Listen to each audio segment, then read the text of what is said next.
This is True Crime Stories for Sleep.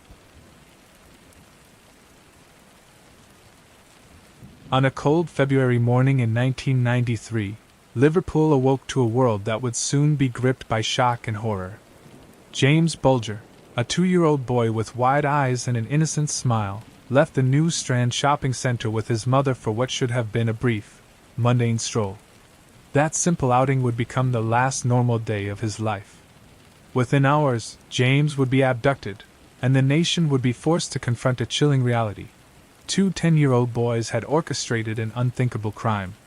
Before we continue, if you're following this deep dive into one of the most shocking and heartbreaking cases ever captured on camera, make sure to subscribe, like, and comment where you're listening from.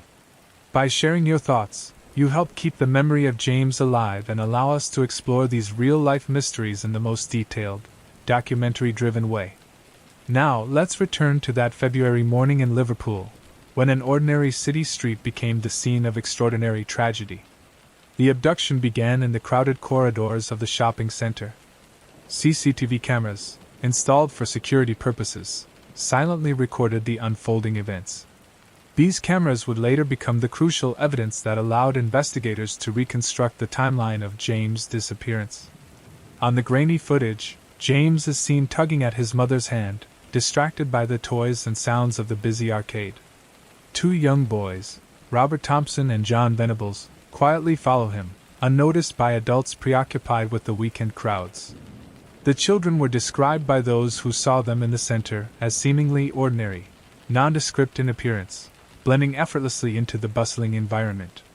But the CCTV footage captured subtle behaviors that would later reveal intent: glances exchanged, hesitation at corners, and a persistent focus on the small boy. Investigators reviewing the tapes noted how the pair waited until a moment of distraction, a mother momentarily called by her other children, before taking James by the hand. In the blink of an eye, the child was led away from the safety of public view. From the moment James was taken, the perpetrators demonstrated a chilling detachment. The CCTV followed them to the edge of the shopping center, tracing a path that would become central to the investigation.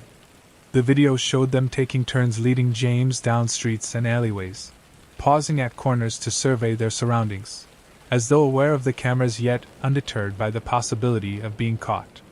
Each frame captured the methodical precision of 2 children whose understanding of the consequences was disturbingly absent. Parents and shoppers soon noticed James was no longer with his mother. Panic spread quickly, and police were called. The initial search was frantic, relying on eyewitness accounts, but it was the CCTV footage that provided a concrete lead. The video allowed law enforcement to pinpoint the exact route James had been taken, a route that crossed busy streets, railway lines, and industrial areas, terrain that would later play a grim role in his fate. As the search expanded, investigators used the footage to focus on key details: clothing, physical characteristics, and the timing of the abduction. The cameras had not captured the entirety of the journey, but each snippet added to a mosaic of movement that allowed the police to trace back to the 2 perpetrators' homes. In interviews with neighbors and teachers, authorities began to piece together the backgrounds of Thompson and Venables. Both boys came from challenging family environments, but nothing in their histories predicted the act they would commit. The case sparked immediate national outrage. Media coverage was relentless, and the public demanded answers. How could 2 children commit such a crime?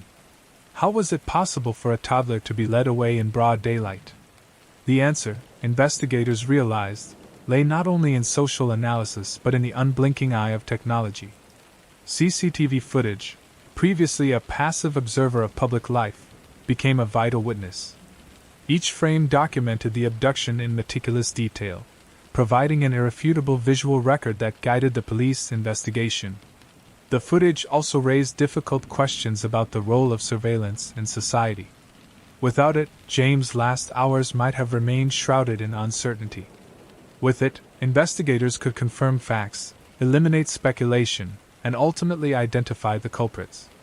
The cameras had recorded the unthinkable, transforming the abstract horror of child abduction into a tangible trail that could be followed, analyzed, and acted upon. Once Thompson and Venables were identified, the investigation shifted to locating James. Authorities combed through industrial sites, canals, and abandoned buildings along the route visible in the footage. Witnesses corroborated the CCTV timeline, noting where they had seen the boys and the child at specific times. The combination of video evidence and first-hand accounts created a comprehensive map of movement, narrowing the search area dramatically. Tragically, the search concluded at a railway line near Bootle, a suburb of Liverpool. There, the lifeless body of James Bulger was discovered, a horrifying confirmation of the worst fears. The CCTV, though unable to capture the entirety of the crime, had been instrumental in identifying the perpetrators and establishing the sequence of events that led to his death. The grainy images, once overlooked by passers-by, were now central to both justice and historical record. In court, the footage became a cornerstone of the prosecution's case. Experts walked jurors through frame by frame, showing how the two boys had followed James, lured him from public view, and ultimately led him to his death. The visuals were stark, unyielding, and undeniable. The trial underscored a new reality. In cases of violent crime, especially those involving children, CCTV can act as both silent observer and powerful evidentiary tool. Psychologists analyzing Thompson and Venables highlighted the paradox of childhood innocence and criminal intent. The CCTV, coupled with interviews and behavioral studies, revealed a calculated yet chilling decision-making process. Observers noted that despite their age, the boys demonstrated an understanding of what they were doing, a grasp of the consequences that belied their years. This realization intensified the public horror and influenced sentencing decisions, sparking debates about age, culpability, and justice. The case also left a lasting imprint on UK law and public consciousness. It prompted discussions on the ethical use of surveillance, the responsibilities of parents and guardians, and the vulnerability of children in public spaces. CCTV, once considered a mere security measure, had proved essential in both crime resolution and societal reflection. The tragedy of James Bulger became inseparable from the technology that had documented it, highlighting the profound impact of visual evidence in modern criminal investigations. Decades later, the murder of James Bulger remains one of the most studied cases in the world. Academics, criminologists, and media historians cite the CCTV footage as pivotal, not merely as proof, but as a window into the mechanisms of crime, the psychology of offenders, and the societal structures that allow such events to occur. The images, though harrowing, serve as both lesson and warning. Vigilance, observation, and documentation are indispensable in understanding and preventing tragedy. The story of James Bulger illustrates the transformative power of CCTV in criminal investigations. It shows how technology, when combined with meticulous human observation, can reconstruct events with precision, bring perpetrators to justice, and provide clarity in the darkest of circumstances. Every frame captured that day in Liverpool now serves as a reminder of both the fragility of innocence and the vital role of modern surveillance in preserving justice. On the early morning of April 4, 2015, the quiet streets of London's Hatton Garden Jewellery District were about to witness one of the most audacious thefts in British history. The district, usually a bustling hub of trade and commerce, was shrouded in the dim grey light of early spring. A group of men, later dubbed the Hatton Garden Jobbers, moved with methodical precision, their plan meticulously honed over months of preparation.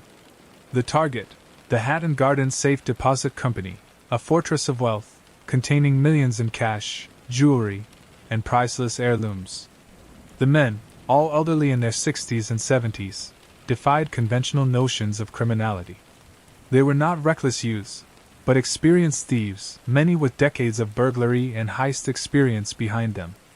Their ages, once thought to be a liability, became a source of cunning. Authorities initially struggled to imagine a team so seasoned could execute such a complex operation. The heist required a blend of physical endurance, technical skill, and audacious planning, qualities these men had honed in previous, smaller-scale crimes. On the night of the robbery, the team bypassed the building's electronic alarm systems with expert knowledge. They knew the layout intimately, having conducted weeks of reconnaissance. The Hatton Garden vaults, designed to resist burglary, were not impervious. A combination of old construction methods, outdated security protocols, and insider knowledge gave the thieves an edge. Their primary obstacle was the building's thick walls, constructed to deter intruders. But the men had devised a solution: industrial-grade drilling equipment capable of boring through 2 meters of solid concrete. Working silently through the night, they breached the vault wall. The sound of drilling, masked by the ambient city noise and their use of mufflers, failed to alert nearby residents. It was in these small details, the careful timing, the awareness of patrol schedules, the precise calculations of drill angles, that the operation's brilliance emerged. Unlike many impulsive thefts, the Hatton Garden job was an exercise in patient, deliberate crime. CCTV cameras, ironically the very technology that would later unravel their plan, captured fragments of the team's movements. While the men were aware of surveillance systems, they had chosen angles and positions that limited exposure, ducking in blind spots and using shadows to their advantage. Yet the cameras, designed for security and record-keeping, were relentless in their coverage. Every movement, however slight, was eventually recorded, providing investigators with invaluable material for later reconstruction. The haul was immense. Reports estimated the value of stolen items at over £14 million, with some sources suggesting the true figure could have been higher. The thieves transported the loot in backpacks and wheelbarrows, moving with the same quiet efficiency that had characterized the breach. Each step was calculated to minimize risk, every pause intended to avoid observation. Despite their age, the men operated with the endurance and precision of a team decades younger, their knowledge of criminal logistics proving unmatched. As dawn approached, the burglars disappeared into the city, leaving behind an empty vault and a trail of meticulous preparation. By the time authorities were alerted, the perpetrators had already vanished. The first officers on scene noted the absence of forced entry on conventional doors, leading to initial confusion and underestimation of the scale of the operation. It took hours for investigators to understand the true method: the drilling through the concrete wall, bypassing traditional access points entirely. The investigation quickly became a testament to modern forensic and investigative techniques. CCTV footage from surrounding streets, combined with eyewitness accounts, pieced together the timeline of the heist. Analysts studied movements frame by frame, identifying patterns and habits of the thieves. Delivery vehicles, pedestrian behavior, and subtle visual cues revealed the team's planning and movement, ultimately narrowing the suspect pool. Despite their attempts at anonymity, the men's experience betrayed them in small ways: predictable routines, familiar hand signals, and subtle slips in timing provided the first clues for investigators. Forensic evidence further compounded their vulnerability.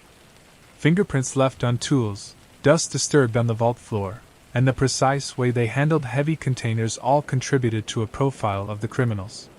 While the team had been careful, their methods of organization, needed to manage the sheer scale of stolen goods, created unavoidable traces. Each minor oversight became a thread in the web of evidence that would eventually lead to their identification.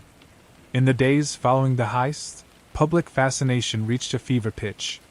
The story of elderly men executing a high-stakes, high-skill burglary captivated the nation. Headlines celebrated the audacity, while simultaneously questioning how such an operation could have been carried out without detection. The combination of age, expertise, and sheer boldness lent the case a cinematic quality, making it one of the most discussed crimes of the decade. Authorities faced pressure from multiple angles: recovering the stolen items, apprehending the suspects, and understanding how the heist had succeeded against seemingly robust security. Investigators relied heavily on both CCTV and traditional detective work, including surveillance of known criminal networks, cross-referencing past burglary expertise, and consulting historical records. The combination of modern technology and old-fashioned detective work created a multi-layered investigative approach, ultimately revealing the identities of the perpetrators. Arrests came in waves, with the first suspects apprehended months after the robbery. Despite initial confusion about roles and hierarchy within the team, police eventually identified all principal actors. The men's advanced age became a factor in media coverage, highlighting a contrast between expectation and reality. Seasoned criminals, far from past their prime, had demonstrated remarkable skill and coordination. Court proceedings detailed the extensive planning, emphasizing that the crime was not the product of impulse but of careful, deliberate strategy. The Hatton Garden heist illustrates a paradox of criminality. Even the most skilled operations are vulnerable to the meticulous, patient observation of modern law enforcement. CCTV footage, while incomplete in some respects, combined with traditional investigative methods, became the linchpin in solving a case that at first seemed impenetrable. Investigators praised the role of video evidence, highlighting how even small angles, shadows, and timing discrepancies can unravel even the most carefully planned crimes. Culturally, the heist left an indelible mark on public imagination. The story of elderly men, capable of executing a multi-million-pound burglary with sophistication, challenged stereotypes about age and criminal ability.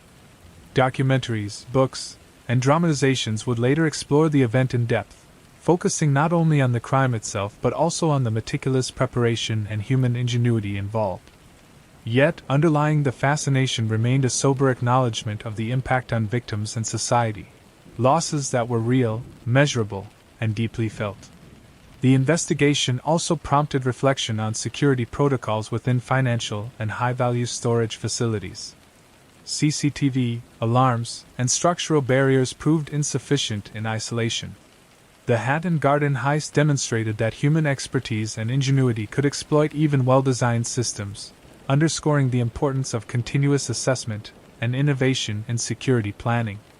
In the end, the CCTV footage, combined with detective persistence, ensured that justice would be served, highlighting the enduring relevance of technology in law enforcement. By the time the court cases concluded, the scale, audacity, and ingenuity of the operation had been fully documented. The footage and forensic work became educational tools, illustrating both the capabilities of modern criminals and the methods by which they can be identified and brought to justice. The Hatton Garden heist remains a case study in criminal methodology, law enforcement response, and the interplay between age, skill, and opportunity. In the annals of British crime, the Hatton Garden heist stands as a testament to preparation, patience, and the unexpected audacity of those underestimated by society. CCTV, once again, proved to be the silent witness, capturing details invisible to casual observation, and ensuring that even the most daring escape could not evade scrutiny forever. The early morning air in Brussels carried attention few could perceive. At the city's international airport, logistics crews and travelers moved with the quiet precision of routine. Yet within the sterile walls of the cargo handling zone, a shadow of extraordinary criminal ambition was taking shape.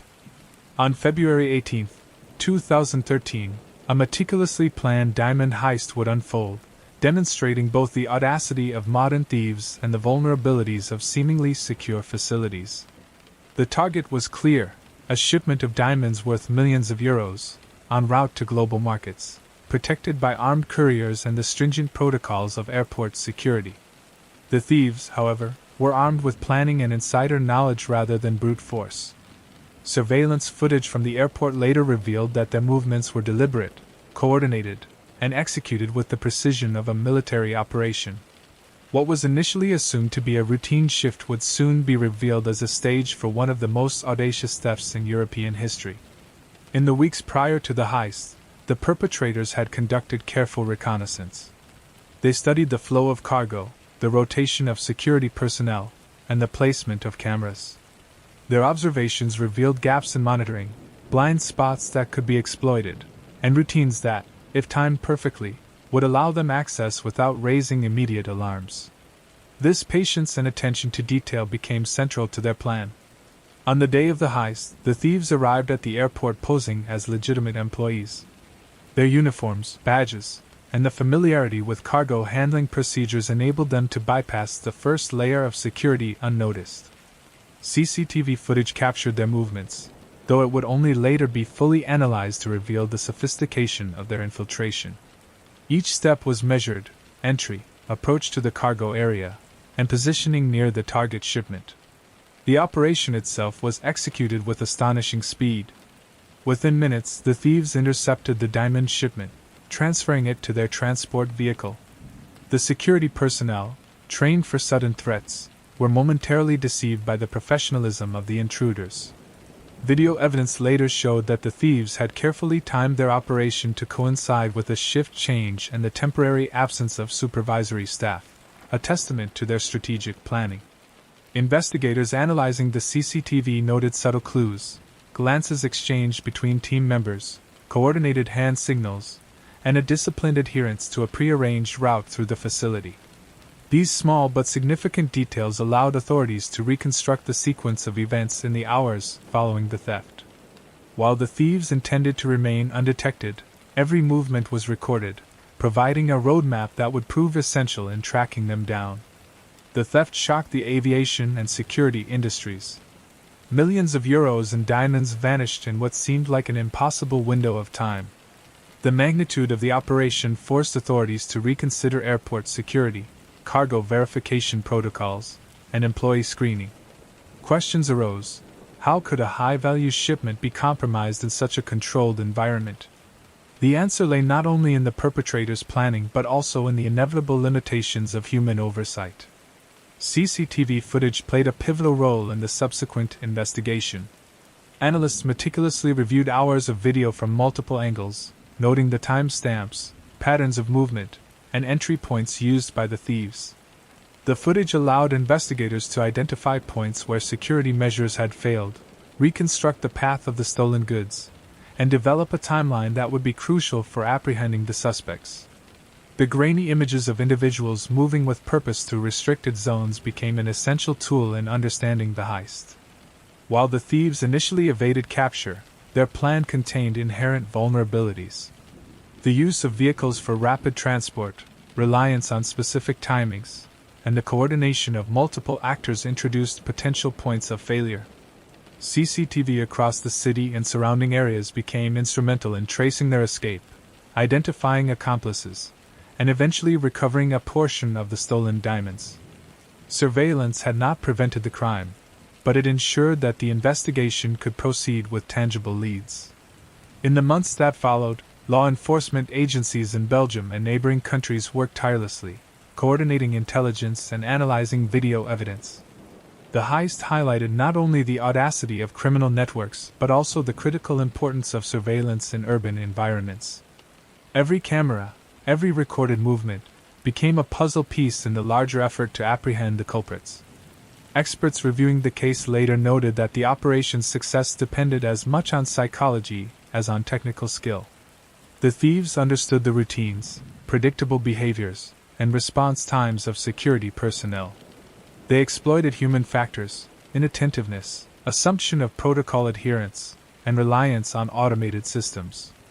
CCTV footage, capturing both the criminals' actions and the responses of security staff, provided a stark visual record of these dynamics.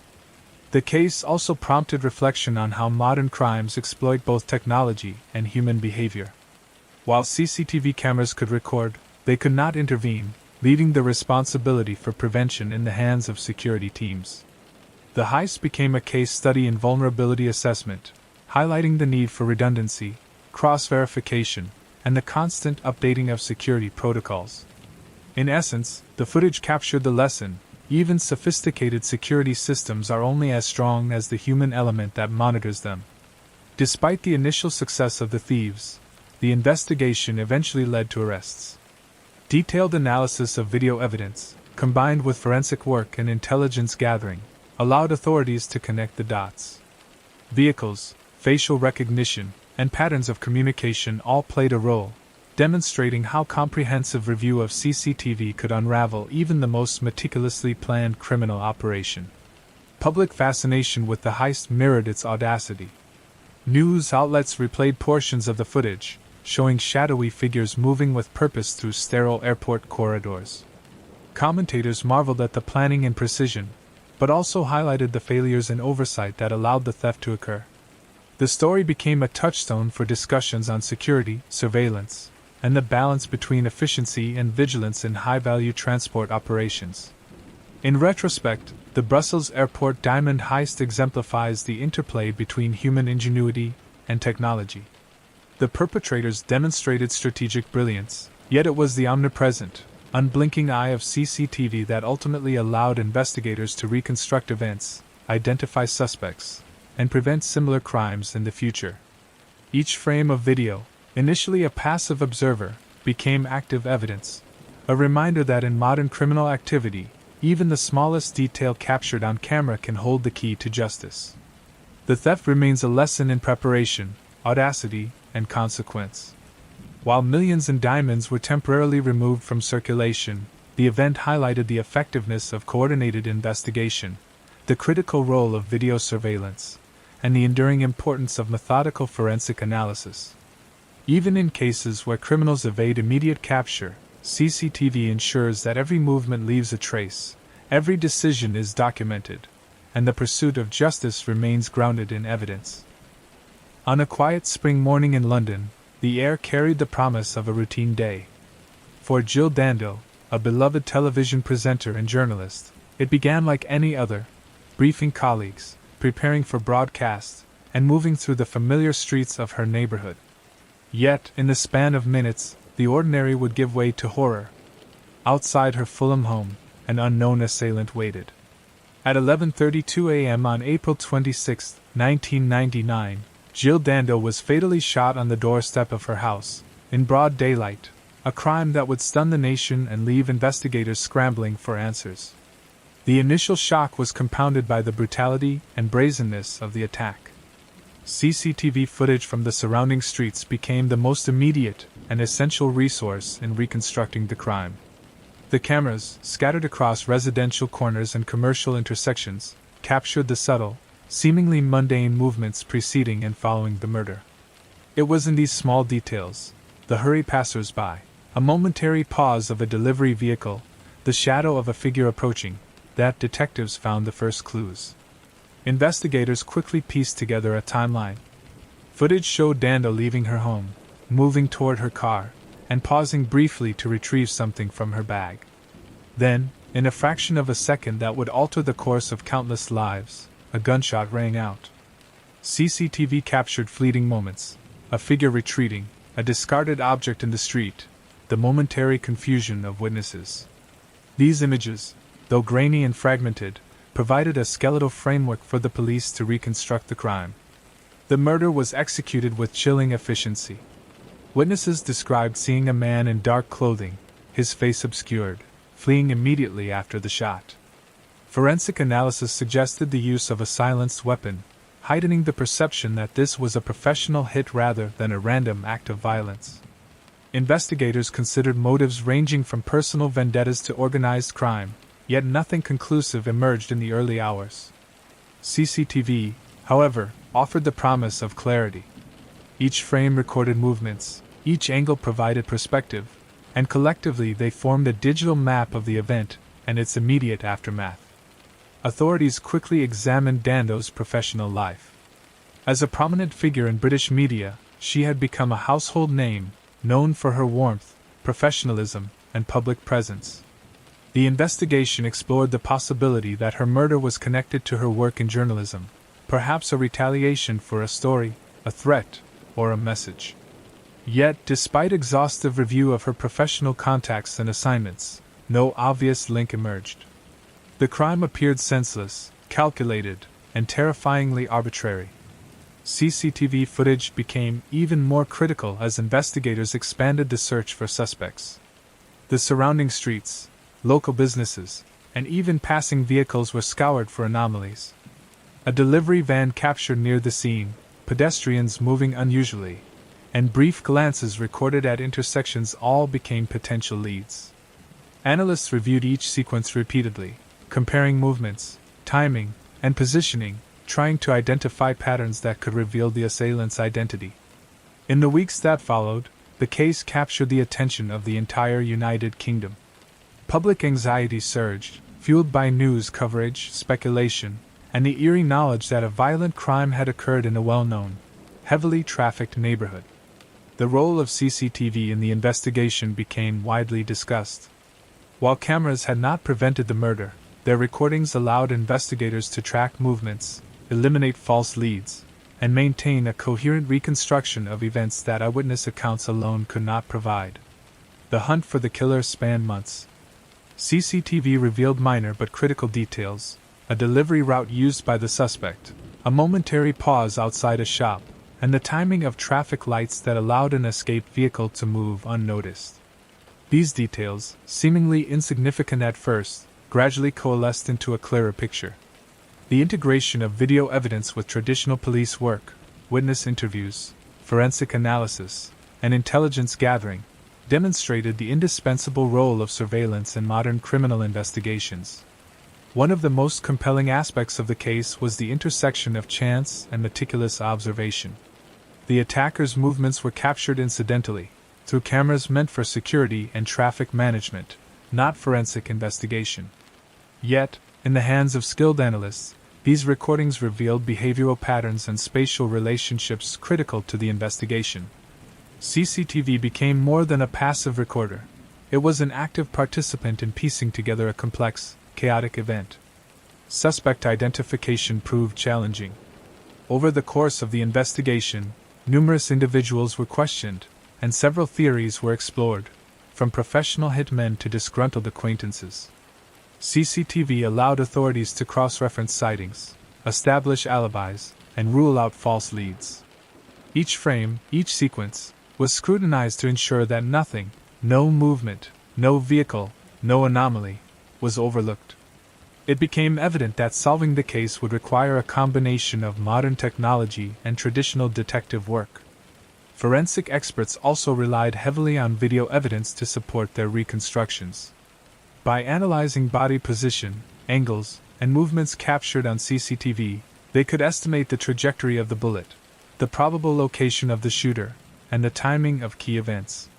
These visual data points complemented physical evidence, creating a more complete and scientifically grounded understanding of the crime scene. Without these recordings, much of the reconstruction would have remained speculative. Despite extensive investigation, arrests, and trials, the case of Jill Dando remains partially unresolved in public consciousness. The official resolution, which led to the conviction of Barry George, was heavily debated and eventually overturned, leaving lingering questions about motive and culpability. Yet the role of CCTV in the case set a precedent. Even when justice seems elusive, recorded footage provides a factual anchor, documenting reality in ways that human memory and witness accounts alone cannot. The murder of Jill Dando also underscored the vulnerability of public figures, the unpredictability of urban crime, and the evolving role of surveillance in society. CCTV footage, once a background element in everyday life, emerged as a central tool in both criminal investigation and historical documentation. Each grainy frame captured on that fateful day remains a silent witness, a testament to the event, and a resource for understanding the intersection of opportunity, intent, and consequence. Ultimately, the case highlights the duality of CCTV's power. It cannot prevent the sudden act of violence, nor can it erase the trauma inflicted on victims and communities.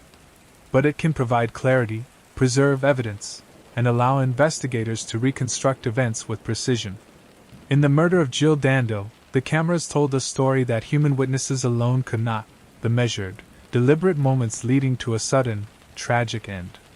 The legacy of the crime continues to inform law enforcement, journalism, and public policy. CCTV systems are now studied not just for deterrence, but for their evidentiary potential, guiding responses to violent crime and shaping urban surveillance strategies. The tragedy of Jill Dando, preserved in pixels and frames, serves as a somber reminder that technology, observation, and human diligence must work together to confront the darker facets of society.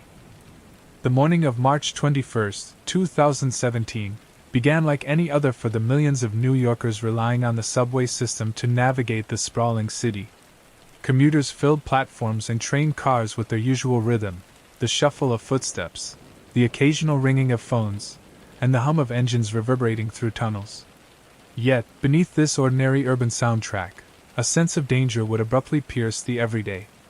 That day, a shooter would target passengers aboard a Manhattan subway train, leaving the city reeling and investigators racing against time to identify the perpetrator. The attack occurred in a narrow, confined environment, one of the densest public spaces in the city. On board the southbound F train, a man armed with a firearm discharged multiple shots, wounding several passengers. Panic erupted immediately. Screams, shouts, and the chaos of a sudden threat enveloped the car. Witnesses described the scene as surreal, the violence colliding with the mundane routine of commuting life. Subway cars, usually safe and insulated by the anonymity of the crowd, became a perilous trap. Authorities were notified within minutes, yet the compact underground location complicated rapid intervention. Surveillance cameras, both the station's CCTV and onboard train systems, played a crucial role in capturing the event as it unfolded. These cameras, initially intended for monitoring security and operational compliance, became essential in piecing together the sequence of the attack. Each frame recorded the shooter's movements, the reactions of passengers, and the precise timing of each discharge. The shooter, later identified as Akadullah, had entered the subway carrying an improvised explosive device. Investigators quickly established that the device partially detonated, causing injuries primarily to the perpetrator himself and nearby passengers, rather than creating mass casualties. In the aftermath, the role of CCTV and digital evidence became central to understanding the attack.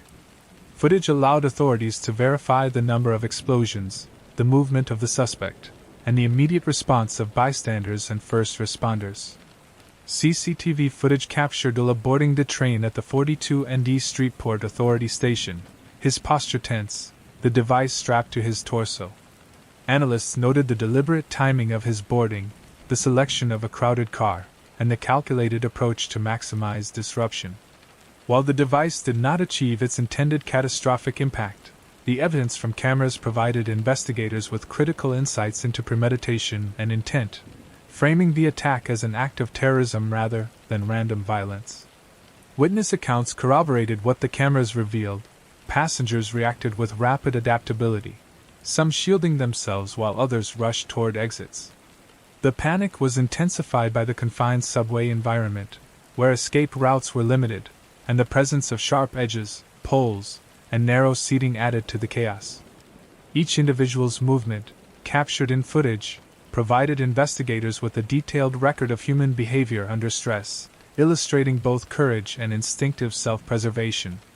Emergency responders arrived swiftly, guided in part by CCTV surveillance that allowed them to identify the exact location of the incident. Their training emphasized crowd control, triage, and securing the scene, a challenge amplified by the underground setting.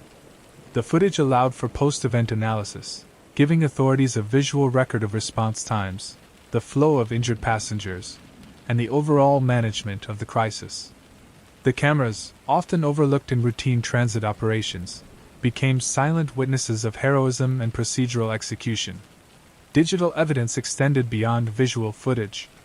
MetroCard scans, cell phone pings, and network data allowed authorities to track the movement of the suspect before, during, and immediately after the attack.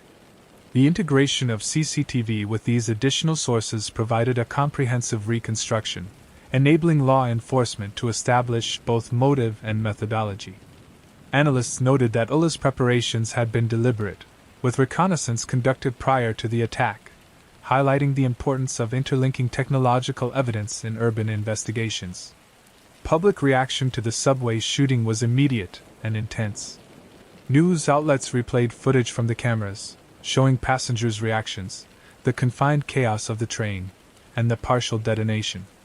Social media amplified these images, combining first-hand accounts with official surveillance footage. While the broadcast images were grainy and fragmented, they conveyed the fear and urgency experienced in real time, underscoring the psychological impact of public space attacks. Investigators examined patterns in the CCTV to understand Ullah's behavior in detail. From boarding through the final moments of detonation, every step was scrutinized. Analysts noted subtle behaviors, a momentary glance around the car, the calculated positioning to avoid detection by station staff, and the pacing that allowed him to position himself optimally within the crowded environment. Each movement contributed to a profile of intent and operational planning, transforming the visual record into actionable intelligence. The shooting also prompted a reevaluation of subway security protocols. Authorities identified vulnerabilities in camera coverage, train monitoring, and rapid communication between station personnel and emergency services. The event highlighted the limitations of reactive systems and underscored the value of integrated, predictive monitoring. In particular, CCTV, while invaluable in post-event analysis, demonstrated that preventive measures required continuous adaptation to threats, including the potential for low-tech but highly disruptive attacks. In the aftermath, Ulla's capture, treatment, and interrogation revealed the human and technological dimensions of modern terrorism. Investigators used CCTV to verify statements, corroborate locations, and cross-reference movement with witness accounts. Each frame of video provided an anchor against which human memory and testimony could be tested, ensuring accuracy and enabling reconstruction of events minute by minute. The integration of surveillance with forensic and digital data marked a turning point in the investigative approach to urban terror incidents. The subway shooter case exemplifies the evolving intersection of urban life, technology, and threat. A crowded train car, a single individual, and a device designed to inflict terror created a scenario that challenged both public safety and investigative methodology. CCTV, combined with rapid response and digital analysis, transformed chaos into structured understanding, enabling authorities to respond, mitigate harm, and ultimately bring the case to closure. Beyond the technical investigation, the incident highlighted human behavior under duress. Passengers displayed a range of reactions, from instinctive flight to protective shielding of others, each captured in fragments on camera. These behaviors, preserved visually, became part of a broader understanding of urban resilience, crowd psychology, and the complex dynamics of emergency response in enclosed, densely populated spaces. The event left a lasting imprint on public consciousness, transit policy, and law enforcement methodology. Surveillance cameras, often overlooked in daily life, proved essential not just for recording events but for reconstructing them with precision, identifying suspects, and informing the design of safer urban spaces. In this sense, the subway shooter case became both a tragedy and a lesson. The human and technological elements of security are intertwined, and both must be continuously refined to meet evolving threats. In the end, the attack was contained, injuries treated, and the perpetrator apprehended. CCTV footage remained a central element in ensuring accountability, documenting every critical moment, and providing investigators with a visual record indispensable to understanding the sequence of events. The subway shooter case demonstrated that in modern cities, surveillance is not merely a tool of deterrence, it is a mechanism of comprehension, response, and justice. On a crisp November afternoon in 2017, London's Oxford Circus was alive with its usual rhythm. Shoppers streamed through the busy intersection, the click of boots and heels blending with the hum of buses and the distant wail of sirens. Crowds moved with a sense of ordinary purpose, unaware that a calculated threat was about to pierce their routines.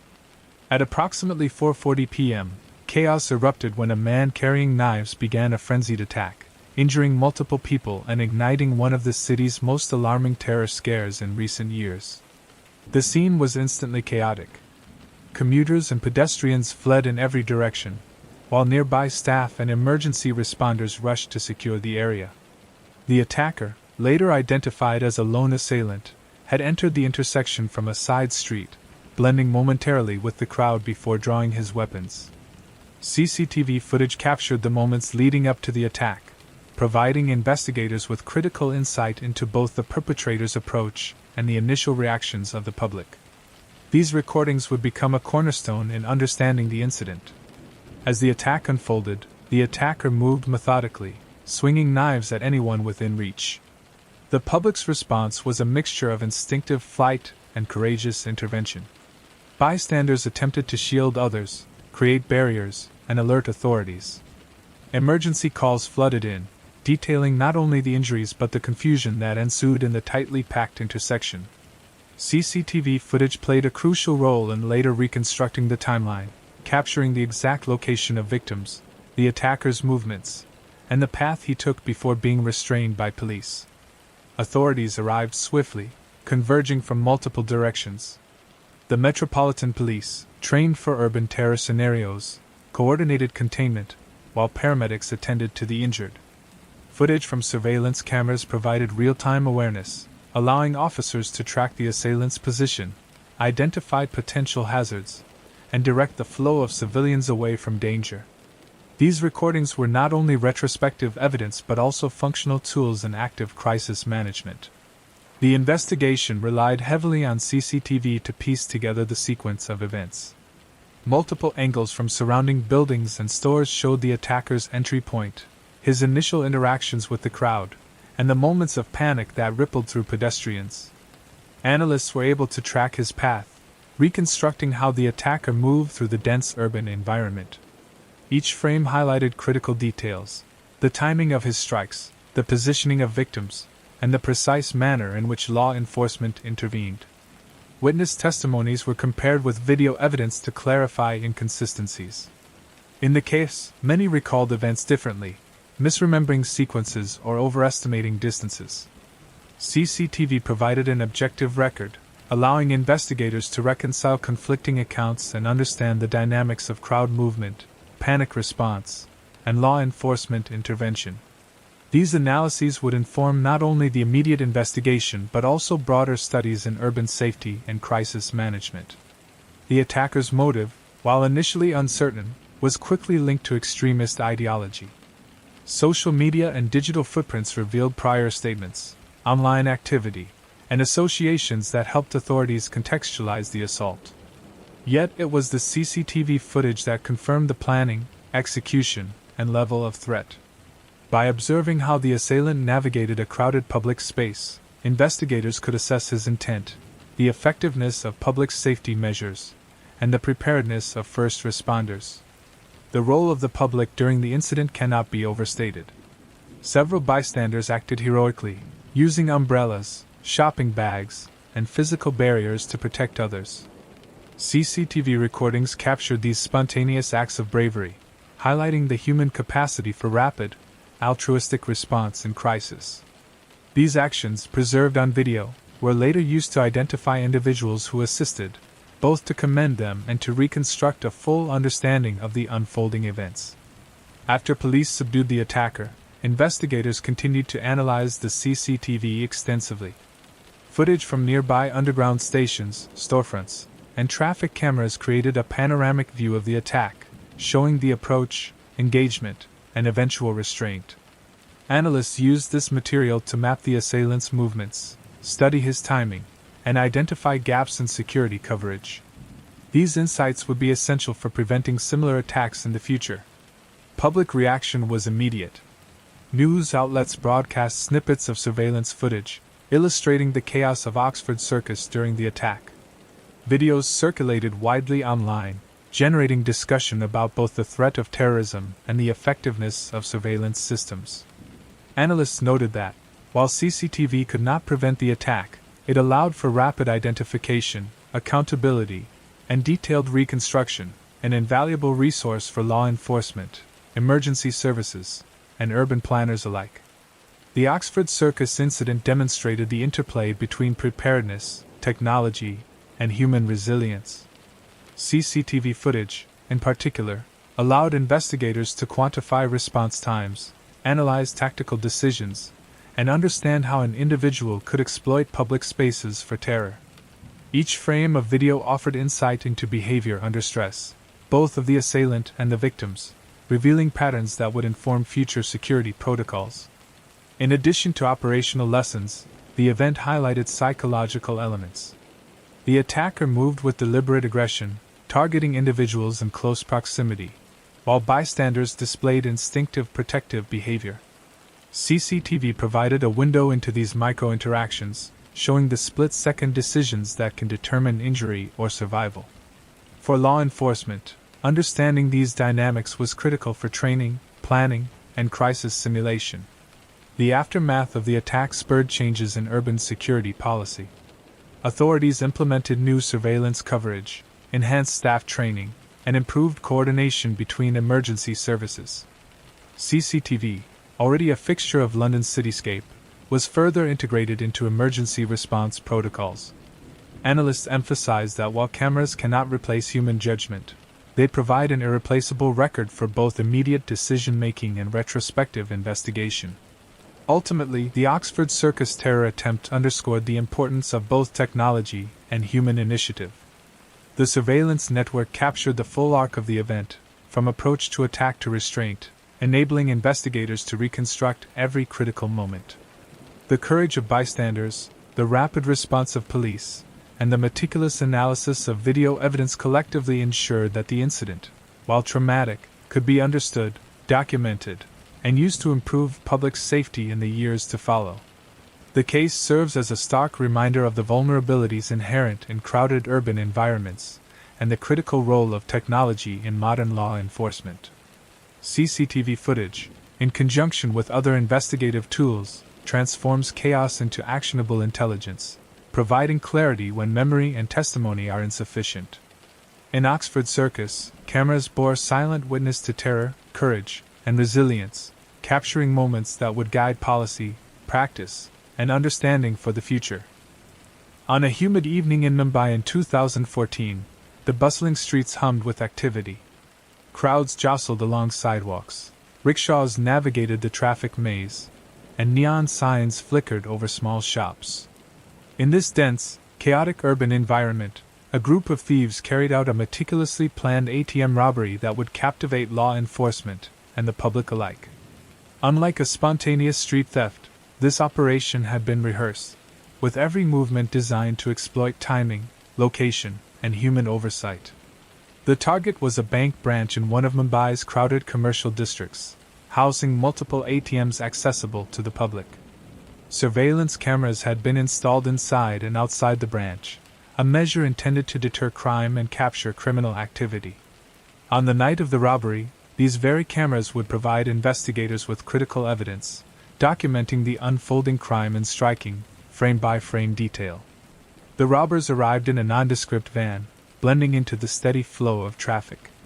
Dressed in casual attire with hoods drawn over their faces, they moved with coordinated precision. CCTV footage from neighboring shops and the bank itself captured their synchronized approach. Two men exiting the vehicle, glancing cautiously at surrounding pedestrians, while a third monitored the street from the van. The footage, though grainy, revealed an alarming confidence. These were not amateurs acting on impulse. Inside the bank's vestibule, the robbers deployed tools to access the ATM machines. Time was of the essence. A single minute of exposure could invite attention from passers-by, security guards, or police patrolling nearby streets. Cameras recorded their movements, the careful manipulation of equipment, the opening of service panels, and the swift transfer of cash into duffel bags. Each action, though routine in a criminal's preparation, was preserved digitally, creating a permanent record for investigators to dissect later. As the robbery progressed, the atmosphere remained tense. The robbers were aware that the surrounding district was heavily monitored, both by private surveillance and municipal systems. They moved with a combination of speed and caution, checking reflections in windows, monitoring for pedestrians, and timing their actions with the ebb and flow of foot traffic. CCTV footage captured these micro-calculations, the split-second decisions that distinguished a calculated theft from a chaotic, failed attempt. The operation was nearly flawless until the approach of a security guard changed the dynamic. From a distance, the man appeared in the camera's field of view, walking toward the bank to perform routine checks. The robbers froze momentarily, weighing the risks. Then, in a sequence captured by both bank and street cameras, they executed a rapid retreat, returning to the van and merging into the night. Their exit, though hurried, remained coordinated, minimizing the risk of detection.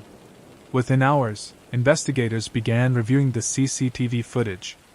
Analysts worked tirelessly, examining each frame for identifiers, tattoos, footwear patterns, gait analysis, and the vehicle's license plate. The multiple angles allowed for cross-referencing. Street cameras provided a wide view of movements, while the bank's internal cameras focused on facial expressions and hand gestures.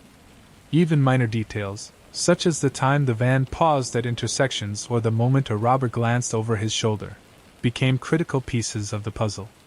The role of CCTV in the investigation could not be overstated.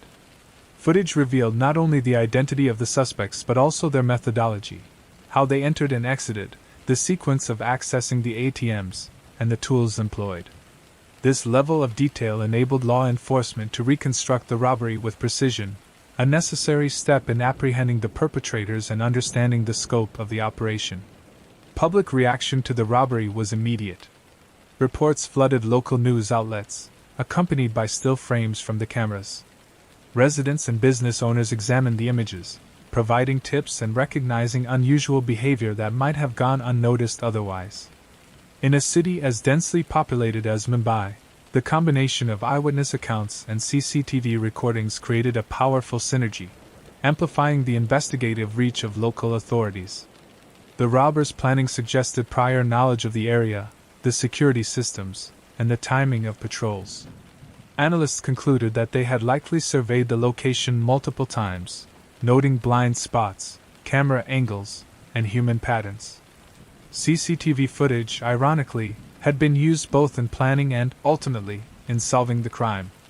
Investigators traced the movement of the van before and after the robbery, using video to follow escape routes and identify patterns of evasion. Once the footage was reviewed, the case moved into the identification phase. Facial recognition software, combined with the detailed images captured by multiple cameras, allowed detectives to narrow the list of suspects. Patterns of behavior, such as the way the thieves handled bags, their coordinated gestures, and timing, were cross-referenced with previous incidents in Mumbai, connecting this robbery to a broader network of organized crime. The integration of CCTV and analytical tools demonstrated the evolving sophistication of urban policing. The following days saw raids and arrests based on the leads provided by surveillance footage. The suspects were apprehended without further incident, their movements traced meticulously from camera to camera, corroborated by witness accounts. Inside the van, investigators found equipment used to bypass ATM security systems, along with items linking the suspects to other heists in the city. The investigation illustrated how visual evidence could transform raw data into actionable intelligence, a key component in tackling organized crime. In the aftermath, discussions emerged around security protocols for ATMs and banks. Analysts reviewed the camera's placement, the visibility of entrances, and the timing of patrols, recommending improvements to prevent similar crimes. The Mumbai robbery highlighted the dual role of CCTV, not only as a tool for post-event investigation but also as a deterrent and planning instrument for law enforcement. The very cameras that documented the crime would serve to dissuade future offenders. Beyond operational implications, the case offered insight into human behavior under pressure.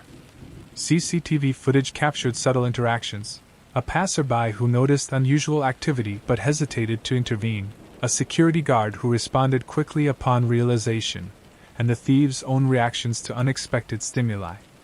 Each of these moments, frozen in video frames, provided lessons in situational awareness, risk assessment, and response timing, critical elements in urban security planning. Ultimately, the ATM robbery in Mumbai demonstrated the interplay between technology, planning, and human behavior. CCTV provided a detailed visual record of the crime, enabling law enforcement to reconstruct events, identify perpetrators, and prevent further incidents. While the robbery caused alarm and disruption, it also reinforced the importance of surveillance, rapid analysis, and coordinated response in modern metropolitan environments. The footage preserved on that humid evening serves as both a cautionary tale and a roadmap for investigators navigating the complex, crowded landscapes of the world's megacities. In the quiet, medieval city of Perugia, Italy, the autumn of 2007 carried the crisp chill of approaching winter.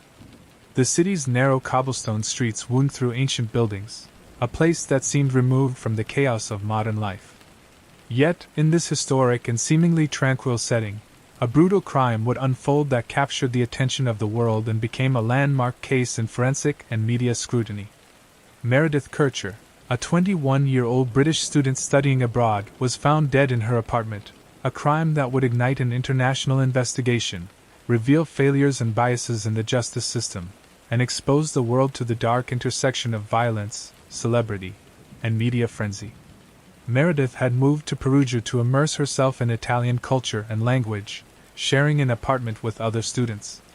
The apartment, tucked away on a quiet street, became the scene of her last hours. The discovery of her body on the morning of November 2, 2007, sent shockwaves through the local community and beyond. The crime scene was documented meticulously, with forensic teams combing through evidence and collecting data. Surveillance footage, though limited, captured snippets of activity around the building, providing investigators with the beginnings of a timeline. The case quickly drew international attention, fueled not only by the brutality of the murder but also by the involvement of Amanda Knox, Kircher's American roommate, and Rafael Solicito, Knox's Italian boyfriend. CCTV footage from surrounding streets, security systems from nearby shops, and digital evidence from cell phones became central to constructing the events of that night. Investigators faced the challenge of piecing together the crime from incomplete and sometimes contradictory information, relying heavily on forensic analysis and witness testimony. Kircher's murder was initially discovered when her roommates noticed her absence and the unusual state of the apartment. Forensic teams documented a chaotic scene, signs of forced entry, disturbed belongings, and the presence of biological evidence. The initial reports of the murder, transmitted through media outlets, highlighted the gruesome nature of the crime, yet the full extent of the evidence, including fingerprints, DNA, and digital footprints, would be revealed gradually over months of investigation. CCTV footage from near the apartment provided insight into the movements of people around the building. While no camera captured the actual act, the recordings helped establish a timeline and rule out certain suspects. Investigators combined this footage with phone records, witness statements, and physical evidence to develop hypotheses about the perpetrator's identity and movements. Each fragment of video played a critical role in reconstructing the hours leading up to the murder. As the investigation unfolded, Amanda Knox and Rafael Solicito became central figures. The prosecution's case relied on circumstantial evidence, forensic analysis, and interpretations of behavior captured through interviews and surveillance footage. CCTV and digital evidence were used to verify or challenge alibis, track movements, and examine inconsistencies. Analysts meticulously examined the camera's angles, lighting conditions, and timestamps, attempting to reconcile visual data with testimonial accounts. The complexity of the case was heightened by the overlapping social dynamics. Knox, an American student in a foreign country, faced intense scrutiny. Solicito, a local Italian man, also became the focus of media and legal attention. CCTV footage from nearby streets was critical in establishing their locations during key moments. Analysts compared the timestamps with phone records and witness observations, creating a detailed timeline that would form the backbone of both prosecution and defense arguments. Media coverage amplified every piece of evidence, including the surveillance recordings. Frames showing movements near the apartment, brief encounters on the street, and the comings and goings of various individuals were dissected for meaning. Public opinion was influenced heavily by selective release of images and interpretations of behavior, illustrating the power of visual evidence in shaping narrative. In this sense, CCTV became both a tool for investigation and a lens through which society viewed guilt, innocence, and morality. The forensic investigation revealed critical DNA evidence that linked multiple individuals to the scene, including Kircher herself and traces of others. While CCTV could not capture the act of murder, it provided context, helping to rule out alternative explanations and reinforcing timelines. Investigators also used footage to analyze behavioral patterns, movements, and reactions of those present in the vicinity, allowing for a more comprehensive understanding of the crime environment. The legal proceedings, which stretched over years, relied heavily on both physical and digital evidence. Analysts repeatedly revisited CCTV footage, cross-referencing every frame with court testimony and forensic reports. The case highlighted both the power and limitations of surveillance. Cameras could establish movement, presence, and timing, but they could not capture intent or the subtleties of interaction within the apartment. This interplay between objective and subjective evidence became a defining element of the trial. The international scrutiny of the case underscored the role of surveillance in high-profile investigations. CCTV footage, while peripheral to the actual act, was central to establishing timelines, corroborating or challenging statements, and providing visual context for the complex social dynamics at play. Investigators and analysts recognized that the cameras were both silent witnesses and tools of interpretation, helping reconstruct a night that had otherwise been shrouded in uncertainty. Ultimately, the murder of Meredith Kircher demonstrated the intersection of crime, technology, and global media. CCTV, while not capturing the act itself, allowed investigators to map movements, verify alibis, and build a structured timeline. The combination of visual, digital, and forensic evidence exemplified modern investigative methods in urban and international contexts. The case also highlighted the human dimension, fear, confusion, and the interpretation of behavior under duress, all recorded indirectly through technological means. As the investigation and trial concluded, the role of surveillance in documenting the world's response to tragedy became apparent. CCTV did not solve the crime alone but provided a critical framework within which other evidence could be understood. Forensic science, digital data, witness testimony, and visual recordings combined to create a comprehensive picture, illustrating the evolving nature of criminal investigation in the 21st century. The Oxford streets, the Perugia apartments, and the network of cameras capturing moments before and after the crime formed a silent narrative of observation and accountability.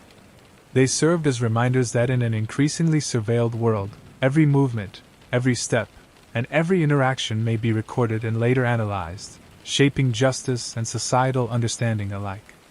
The Meredith Kircher case remains a poignant example of the interplay between human tragedy, investigative technology, and the pursuit of truth through observation. On the afternoon of August 17, 2017, Las Ramblas, Barcelona's famous tree-lined pedestrian street, pulsed with life. Tourists strolled leisurely, couples photographed street performers, and local vendors hawked goods to the bustling crowd. The aroma of fresh pastries mingled with the warm Mediterranean breeze. It was a picture of serenity and urban vibrancy, until a white van appeared, moving unnervingly fast along the crowded promenade. In an instant, the van plowed into pedestrians, transforming the vibrant street into a scene of terror. People screamed and scattered, while the driver continued his trajectory, targeting anyone in the vehicle's path. The attack lasted several minutes, leaving a trail of devastation in its wake. CCTV cameras along Las Ramblas captured every frame of the incident, the approach of the van, the immediate reactions of the crowd, and the ensuing chaos as pedestrians fled in every direction. The footage was crucial for authorities. Within hours, investigators had access to multiple angles showing the vehicle's speed, trajectory, and the panicked movement of pedestrians. The recordings revealed both the precision of the attack and the unpredictable human response to sudden violence. Analysts studied the frames carefully, noting the patterns of flight, moments of bravery, and the locations of those injured. These details would later inform both immediate emergency responses and long-term urban safety planning. CCTV not only captured the act itself but also offered insight into the perpetrators. The driver, later identified as Younes Abouyakoub, was seen entering Las Ramblas moments before the attack, blending into the bustling streets. Cameras documented his movements from nearby intersections, tracking the van as it approached the crowded promenade. Analysts pieced together a timeline from multiple sources, including traffic cameras, store surveillance, and public transit recordings, allowing investigators to reconstruct the critical minutes before the attack began. Emergency services were dispatched rapidly, aided in part by visual confirmation from surveillance cameras. First responders used live feeds to assess the scale of the attack, identify areas with high concentrations of injured people, and coordinate medical assistance.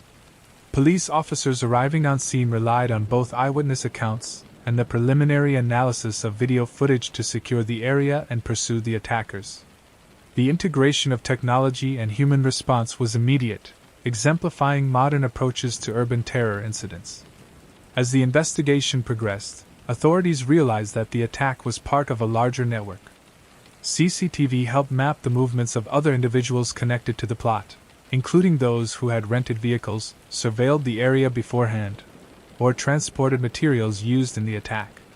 Cameras across the city, from train stations to commercial districts, provided a comprehensive picture of the network's logistical footprint. Each frame added clarity to a complex web of activity, allowing investigators to anticipate further threats and prevent additional casualties. The human dimension was starkly evident in the footage. Crowds scattered in confusion, some individuals instinctively shielding others, while tourists froze in shock. Police officers and local citizens acted decisively, moving to aid the injured and block the path of the van.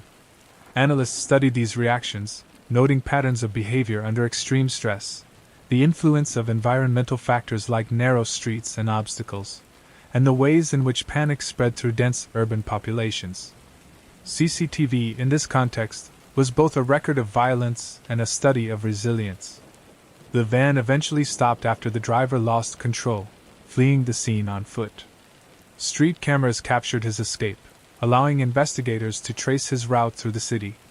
CCTV footage from residential areas, transportation hubs, and retail locations was instrumental in establishing a timeline and narrowing down the suspect's identity.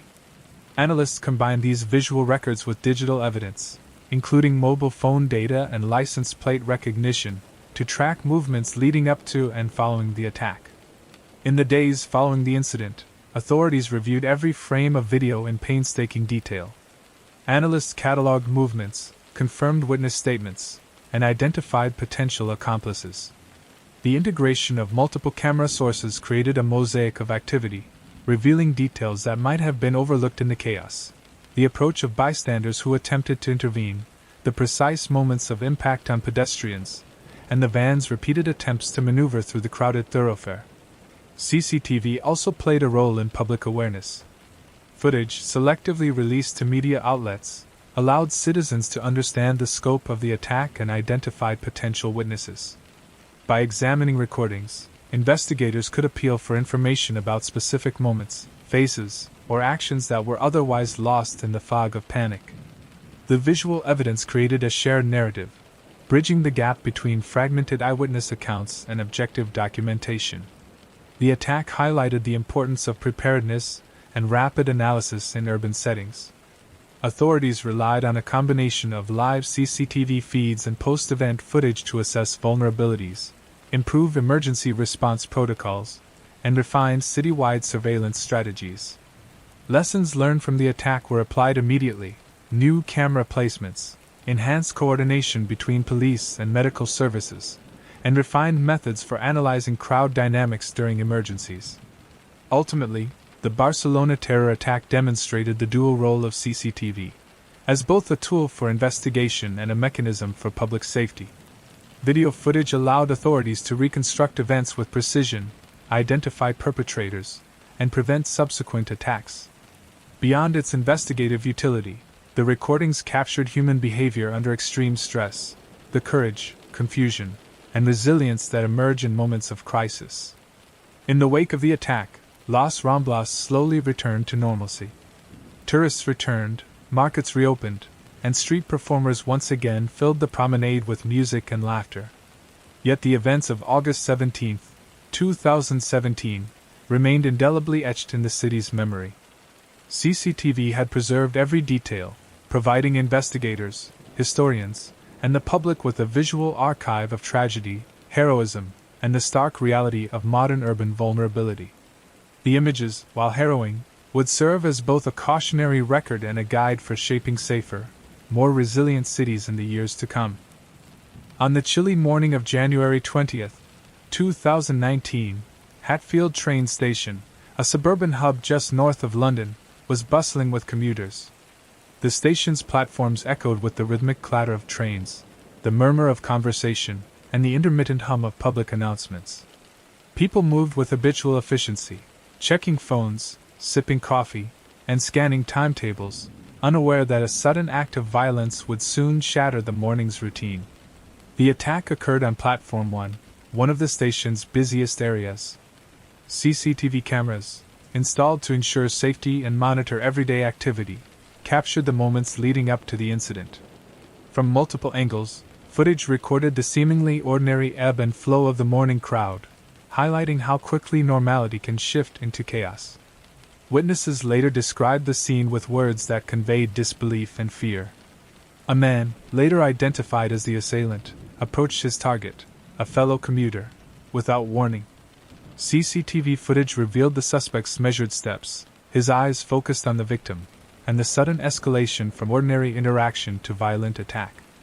Within seconds, the attack unfolded, a stabbing, a struggle, and a desperate attempt to flee. The efficiency and brutality of the act were chilling, frozen frame by frame on the station's surveillance system. Commuters reacted instantly. Some ran, screaming, seeking safety in the nearest exits or train cars. Others froze in shock, unable to process the violence unfolding before them. CCTV captured these responses in stark detail: expressions of terror, instinctive attempts to help, and the natural human inclination to escape danger. Every movement, recorded digitally, offered investigators critical insight into crowd dynamics during violent events. Security personnel and police officers responded rapidly, guided in part by real-time surveillance. The CCTV cameras provided immediate situational awareness, allowing officers to pinpoint the exact location of the attack and assess potential risks to bystanders. The footage revealed the assailant's flight path, enabling police to intercept him shortly after the stabbing. The integration of digital surveillance with physical response proved essential in minimizing further harm and securing the scene. Medical responders arrived within minutes, attending to the victim and stabilizing the injured commuter. Paramedics relied on both witness reports and camera footage to understand the extent of injuries and the sequence of events. The immediate recording of the attack ensured that no detail was lost in the chaos, a visual record that would later be critical for reconstructing the incident for legal and investigative purposes.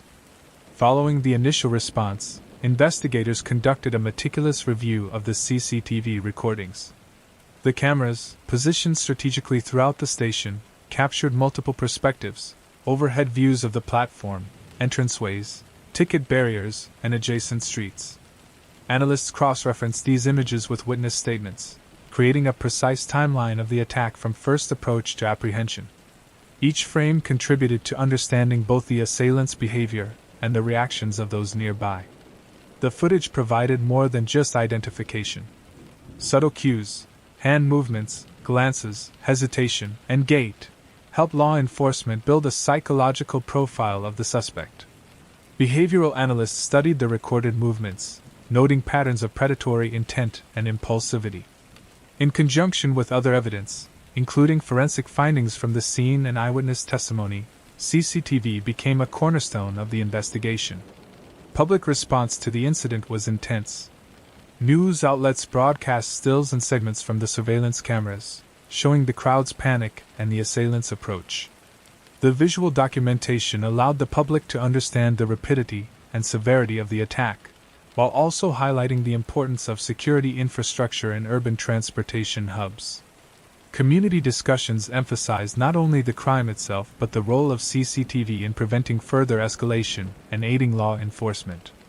As the investigation progressed, police used the surveillance footage to track the assailant's movements before and after the attack. Footage from nearby streets, station entrances, and transit areas provided context about his arrival and departure.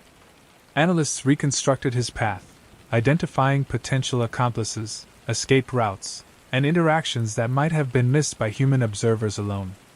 This visual trail, combined with forensic evidence, formed the backbone of the case presented to prosecutors. The Hatfield train station stabbing also highlighted the challenges of urban safety. CCTV cameras, while vital, were part of a broader security ecosystem, including patrolling officers, emergency protocols, and community awareness. Analysts noted how the presence of cameras influenced both the assailant and bystanders, altering behavior and affecting decision-making during high-stress situations. The incident underscored the dual nature of surveillance, a tool for prevention and a record for post-event investigation. Legal proceedings relied heavily on the recorded evidence. Prosecutors presented CCTV footage to establish the sequence of events, the assailant's intent, and the rapid response of law enforcement. Defense teams examined the same recordings, analyzing context, behavior, and angles to challenge assumptions. The footage allowed judges, jurors, and investigators to reconstruct the incident with unprecedented accuracy, turning ephemeral moments of terror into a tangible, visual narrative. Beyond the courtroom, the attack prompted reflections on commuter safety and urban design. Analysts studied the platform layout, sight lines, crowd density, and emergency response protocols. CCTV recordings provided the data necessary to model different scenarios, helping authorities plan for better monitoring, quicker responses, and safer public spaces. The incident became a case study in the intersection of surveillance technology, human behavior, and rapid emergency response in densely populated environments. By the end of the investigation, the Hatfield stabbing stood as a stark reminder of vulnerability in everyday spaces. Surveillance footage preserved every second of the attack, offering investigators a detailed record while providing a lens through which society could understand the realities of urban violence. The cameras captured not just the brutality but also the resilience and responsiveness of those involved, creating a nuanced record of human action in crisis. In retrospect, the CCTV system at Hatfield train station did more than document a crime. It shaped the response, informed public awareness, and ensured that the assailant's actions could be accurately traced, analyzed, and addressed by law enforcement. In a world increasingly dependent on visual documentation, the event illustrated the critical role of technology in both safeguarding the public and ensuring accountability in the aftermath of violence. The morning rush had ended, commuters gradually returned to routine, and the platform resumed its ordinary rhythms. Yet the impact of those recorded moments lingered, a silent testament to the speed at which ordinary life can transform into extraordinary violence, and the way modern surveillance can illuminate the truth when the world watches closely.